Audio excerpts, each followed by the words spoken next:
Hello and welcome to the Illinois Association of Park Districts Parkcast. I'm Wayne Utterback, Director of Communications and Digital Content, and I'm delighted today to be joined by McHenry County Conservation District Executive Director Elizabeth Kessler for our Parkcast. Thank you so much for joining us, Elizabeth.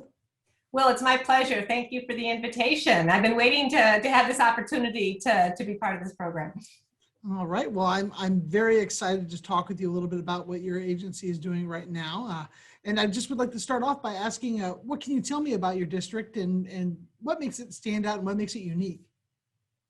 Well, that is a really good question. And we are a conservation district. So I always start off with saying, what is the difference between park districts, forest preserve districts, and conservation districts?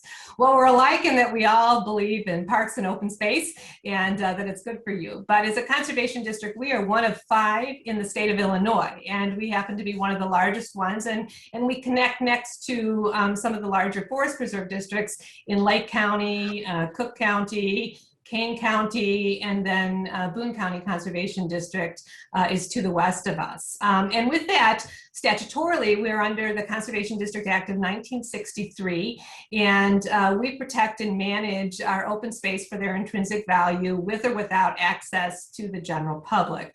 Obviously, connecting places with people is very important, but our primary responsibility is to protect the flora and the fauna. So governance is a little bit different.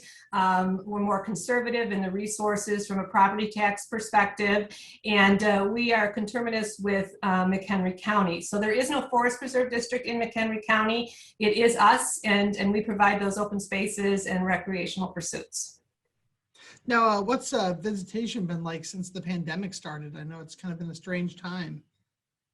Well, thank goodness. And I've always said that the outdoors, it remained open, and thank goodness Mother Nature was there to restore us, console us, and to provide that physical and mental health that we so much needed. Our sites did see much impact from not only our local residents, but visitors to the area. Since much everything else was closed, it was found safe to be outdoors. And of course, we saw increase in our sites over the 80% to what our normal baseline was. So we had many more individuals out, reviewing wildlife, taking in the different aspects, visiting our 35 conservation areas that are open to the public, our trail system, which is pretty extensive. We have over 59 miles of regional trails and 115 miles of integrated trail network. And so, it was the place to be. And thank goodness we had restored and preserved those areas so that there was a place to go during this time of need. Now, were there any particular locations or instances that surprised you that people were using? I think, of course, we have our iconic sites that are well known. For example, our Glacial Park area, our Glacial Park Conservation Area is already known. It's very picturesque. It's the icon of McHenry County because it's got the Nippersink Creek. It's got the most amenities. It's got our U.S. Green Lead Visitor Center. It's also part of the Hackmatack National Wildlife Refuge, which is the first urban 2-state refuge in Southeast Illinois and Northeast Southeast Wisconsin. But what we found is all of our sites, everybody was making it a quest to go out and see sites that maybe had not been visited most frequently. And so sites seldom seen, I guess, became popular locations, and the places that were popular, I think people migrated to some other areas because knowing that that was going to be a popular site to go to, so they found other places where they could keep socially distanced. Now, what was the community response like? Did you hear a lot of feedback on just some of the offerings that you were able to provide people?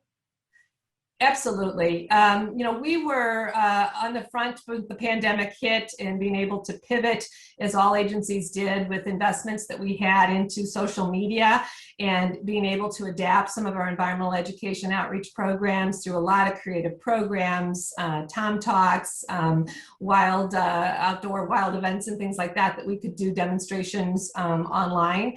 So kudos to our environmental and social marketing staff that was able to get out there. But people were providing great feedback to us that they were just so appreciative and thankful. And we hope that continuation of support and the investments are well received way after the pandemic. That kind of leads me into my next question is, Are there any things that have come out of the pandemic, at least in terms of how you do things, that will probably stick around now? Well, we're going to continue with our online education programs. We also, prior to that time, we're not doing board meetings online and taping for transparency. So we've been able to apply that into our boardroom, providing more access. I think it's made from a regional and countywide agency, connecting and driving to get to meetings and places. We're more efficient using our resources smartly with doing more Zoom calls and things like that. So I think there's a lot of takeaways that we will continue as we go forward, and probably look as we do some park planning going forward too, looking to adaptations in our amenities that will also be friendly for these types of situations going forward. Excellent. Now, I just want to ask real quick, how much open space has your agency been able to protect? So we manage over 25,600 acres of protected open space. And so we've been able to do that through the voters of McHenry County. This is a unique year for us. We're celebrating our 50th anniversary. We were created back in 1971. And so we've had 2 voter approved referenda that the voters said, preserve these spaces, restore habitat, and then to provide those public access amenities. And we've delivered on that front. And, and it's really important that we have those places protected, particularly because McHenry County is very dependent on our groundwater recharge. And so having these places with climate change and being ready to adapt is vitally important for our future. Now, speaking of ready to adapt, what are some of the plans that your agency has for the future? So we are big on restoration type projects and of course partnerships. We're part of a larger regional alliance called Chicago Wilderness. And so together, water has no borders, migratory animals go from one area to another. And so it's really important that we work together. I think you're seeing the district pursue, regenerative agricultural opportunities, big, large landscape restoration projects. We've done a lot of remeandering of the Nippersink Creek. We just initiated off the ground a new wetland bank mitigation, which will also provide some additional revenue, but also restore an area in perpetuity. So it's all about partnerships. From a recreational access, I think our trail system is vitally critical, looking for grant opportunities to make improvements and those site amenities. Again, keep doing what we're doing, and we do it on a shoestring budget. For McHenry County, one of the things we've been challenged with is, because we're very conservative, is with 73 team members, on 2 cents of every dollar that's paid on property taxes, 2 cents goes to the conservation district, and less than 1 penny, 1 cent on every dollar goes to operate our organization. So that's an amazing, for the staff that we have, it's a small and mighty group, and of course supported by a volunteer crew, which is absolutely essential in what we do. Excellent, excellent. Now I wanted to shift gears a little bit and just ask you some more direct questions. Okay. One of the questions I really like asking is what's some of the best advice you've ever gotten? Best advice that I have gotten. I always get a lot of advice, which is really good. You need to be open to listening. But I would say do what is right and not what is easy. I have found in my role, particularly for conservation and for my work that I did prior here in advocating for not only plants and wildlife and people, it's about reciprocity, gratitude, inclusivity, and it's our importance to speak up for the flora and the fauna that can't speak for themselves, and to understand individual differences, and also trust your instincts on issues. But I would say do what is right, and sometimes the path less traveled, so to speak. I think it's really important when hard decisions come that, sometimes it's lonely to make those hard decisions, but if you do what's right at the end of the day, I think you trust your Jiminy Cricket, as I like to say, your consciousness of making right decisions. Now, what advice would you give a 21-year-old?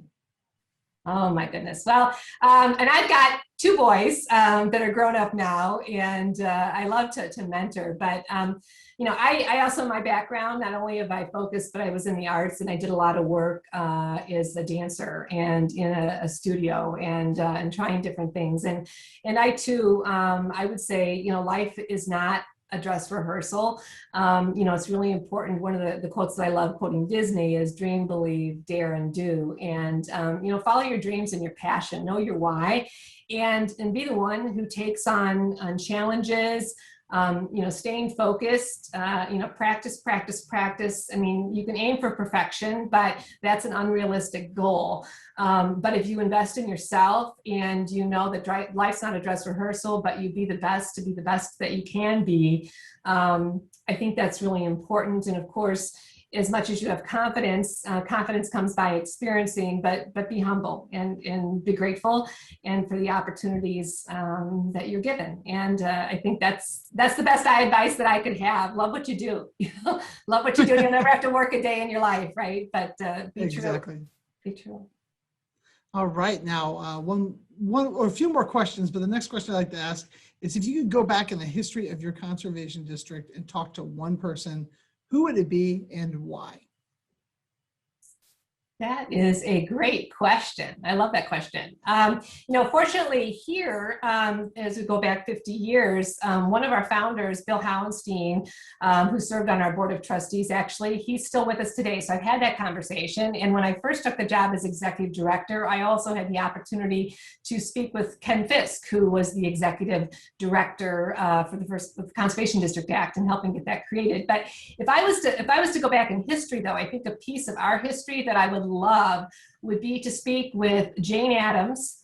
Jane Addams was involved in the Chicago fresh air movement. She was not only an activist for women's suffrage, but also an advocate for the environment and connecting. And we have a piece of property which is part of the fresh air camp movement. It's one of the 4 camp areas in the United States that is historical. And Jane Addams, when you think about the pandemic and you think about the impact of what the fresh air camp movement was about, it was about bringing children and women from the city with the smog and congestion into nature and to connect for the value that it brought back in the 1900s. And our campsite, it goes back in history in 1907 when this place was created. And we own that property on the Fox River. And I would love to have a conversation with Jane Addams, also Jens Jensen, who did the landscape design that was never implemented in the site, who is a very infamous Chicago landscape, nature-based landscape architect in park design. And both of those players had very much engaged in involvement. And I would think it would just be wonderful to know how they would relate to the pandemic, what it meant, and how that connected with what the COVID pandemic has meant and the outdoors has meant to our residents and guests this past year. All right. Well, last but not least, talking about residents and visitors, what is one thing you would like for constituents or users to know about your conservation district?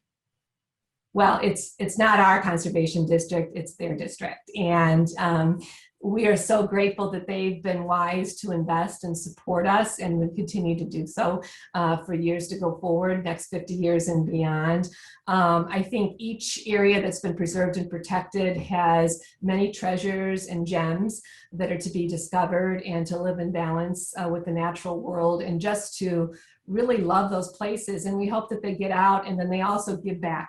They give back by volunteering, they give back by supporting financially, they give back by being a steward of the environment and helping us ensure that we have these places in the future for our own personal health and well-being, but for that of the plants and animals that live here too. All right. Well, Elizabeth, thank you so much for your time. That's all the questions I had for you, but I appreciate all the work that you're doing, especially in these challenging, strange times that seem to change on a whim. So thank you so much for taking time out of your day and just sharing a little bit of your story with us. Well, I thank you, and I thank all the work that IAPD does to promote and advocate for all of our agencies within the state of Illinois, and of course, to our staff and board here at our district who care very passionately about what we do. We cannot do it alone. It is a joint venture. So again, thank you for this opportunity to share the good work here at the McHenry County Conservation District. It's my pleasure. Thank you very much. Thank you.